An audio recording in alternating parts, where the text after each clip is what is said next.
It's a lot of people who are controlled by a Pharaoh. They're prisoners in life. They're prisoners in relationships. They're prisoners in ideas. They are enslaved to a system from which they cannot be liberated, and they need a liberator that liberates us and sets us free. But freedom, my brothers and sisters, begins in the mind. Freedom begins in the mind. You can be free physically and not be free mentally. One of the great side effects that we struggle through is to embrace the internal freedom that we have externally so that we can go beyond barriers that seem to be fixed in our mind even when the door is open. I've seen people with open doors and never go through them. I've seen people stuck in ghettos and thinking about life, and what they're talking about is life in the ghetto. But they think that it's the whole world, and they say they can't get out, and there are no bars holding them, and they're not handcuffed, and they're not chained. They're not chained physically, but they're chained mentally. That's why if you can't afford to get your children out of ghetto, drive them out, take them on a visit, let them see that there's a world outside of the circumstances you're in, so that their thinking can be evolved and become big enough to embrace all that God has for them. The real challenge is getting my mind free. But as I'm free in my mind, I can change my circumstances. And a friend of mine said, you know when people change? And I said, no. He said, when they get to the point when they say, I've had it. I've had it. I can do better than this. He was in the hog pen. He was broke. He had lost everything. He was deranged and deprived and distraught. But the Bible said he came to himself in this deplorable situation. He came to himself. He didn't get any money in the mail. He didn't meet any fine person that built up his self-esteem. This was an inside job. He came to himself, said, wait a minute, I'm better than this. And the moment he made up his mind to get up, he got up. And I want to tell you something today. The moment you make up your mind to get up, you can get up. And no devil in hell, no system, no government, no power, no boss, no community, or anything else can hold you. Once you are free in your mind, you are free. The Bible says it is with the mind that we serve the Lord. This amazing piece of hard drive that God put in between our ears and is so programmable and so impressionable that there is a constant war between good and evil for the code to be able to program your mind. There's constant war, constant conflict going on as to who gets into your database and who is going to program your mind. Because all that you will do or not do, have or not have, accomplish or not accomplish, will be a direct derivative of what's going on inside of your mind. For it says, as a man thinketh in his heart, so is he. Your thinking has all the world to do with where you are. Your attitude has all the world to do with your altitude.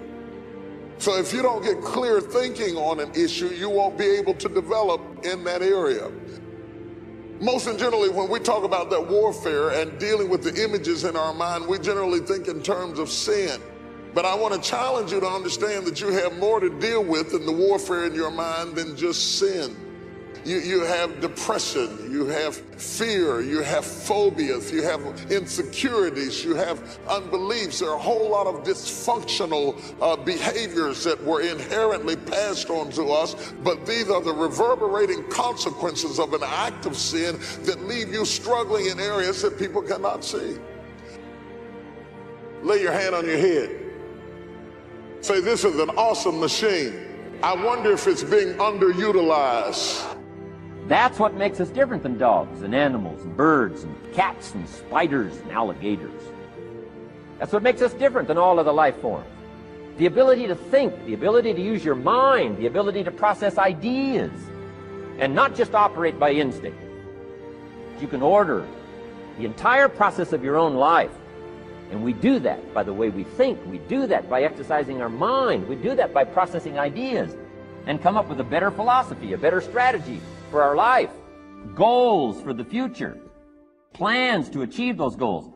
All this comes from developing our philosophy. think, use your mind, come up with ideas, and strengthen your philosophy. That is the major challenge of life.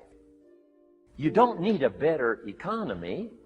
You don't need better seed and soil. In fact, when it comes to seed and soil and rain and sunshine and seasons and the miracle of life, that's all you got. Now, what if you blame this stuff? Then you're blaming all you got. Guess what I had to do at age 25 in order to change my own future? I had to change my mind. I had to change my thinking. I had to change my philosophy. I was messed up on what was causing my problem. Once I got rid of that and started going for where the real problem was, which was me, I'm telling you, my life exploded into change.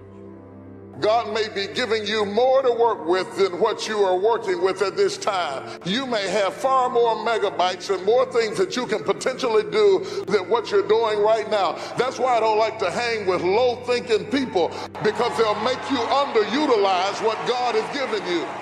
You need somebody to challenge you that you could be doing more than what you're doing right now. You could have more than you have right now. You could go further than you're going right now. And somebody's got to be bold enough to look you in the face and empower you to go into the enemy's camp and take back what he stole from you. Look at somebody and say, it's time for a change. What stops us from making the changes that we need in our behavior, in our situation? It's the mind. I understand that there are about 1 million what are described as sensory receptors in the brain. Sensory receptors in the brain. That through the brain sensory receptors we're able to gather and maintain data. About 1 million sensory receptors in your brain. Huge operation in your brain. I just see it as a big electronic board with all kinds of connections going on in your head, whereby you are able to gather and galvanize data. About 1 million receptors, sensory receptors, that are constantly gathering information. While I'm speaking right now, they're operating right now in your brain, making you able not only to hear what I say, but assess my movements, and you're gathering expressed and implied information because you got it like that. You can do 2 or 3 things at the same time, 4 or 5, 6 things at the same time, and gather all of that information all at the same time, because your mind is awesome, you're bright, you're brilliant, you are fearfully and marvelously made. You're an awesome computer full of all kinds of information all the time, spouting out data, thinking and speaking all at the same time. I'm thinking about one thing and speaking something else all at the same time, because we got it like that. Look at somebody say, I'm bad. But you have 10 billion sensory receptors that work in your imagination. But those 10 billion sensory receptors that you have make your imagination so keen that you have all of these impressions that come through your ability to conjure up information through the invisible realm. And it can become more real to you, and that's what causes some people to become sick. It's when the imagined becomes more real than reality.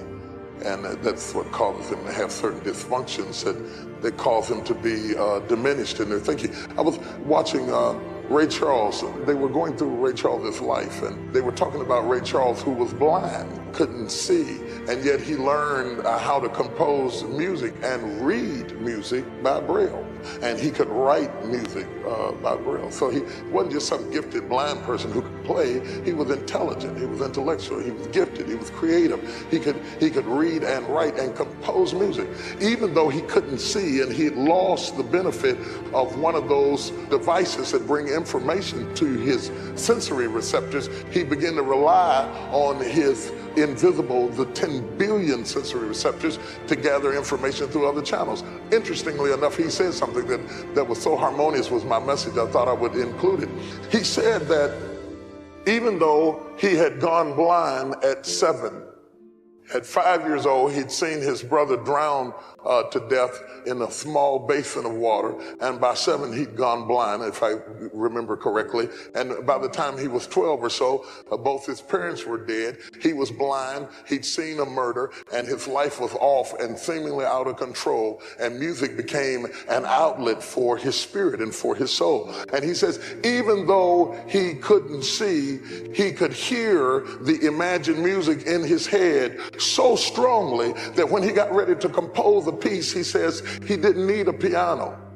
He could compose an entire piece in his head because the accuracy of the music he heard in his head was more real to him than the music he played with his fingers. So what's going on in your head often can become more real than what's going on in your life. Well, how do we get this information? We get this information through conditioning, through imagination, through suggestions, through implications, and all of this affects who we are and how we function as individuals. Are you following what I'm saying?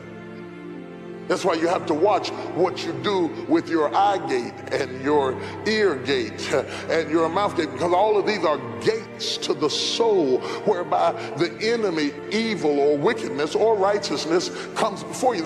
And the images that you have seen have all the world to do with who you are right now. Are you following what I'm saying?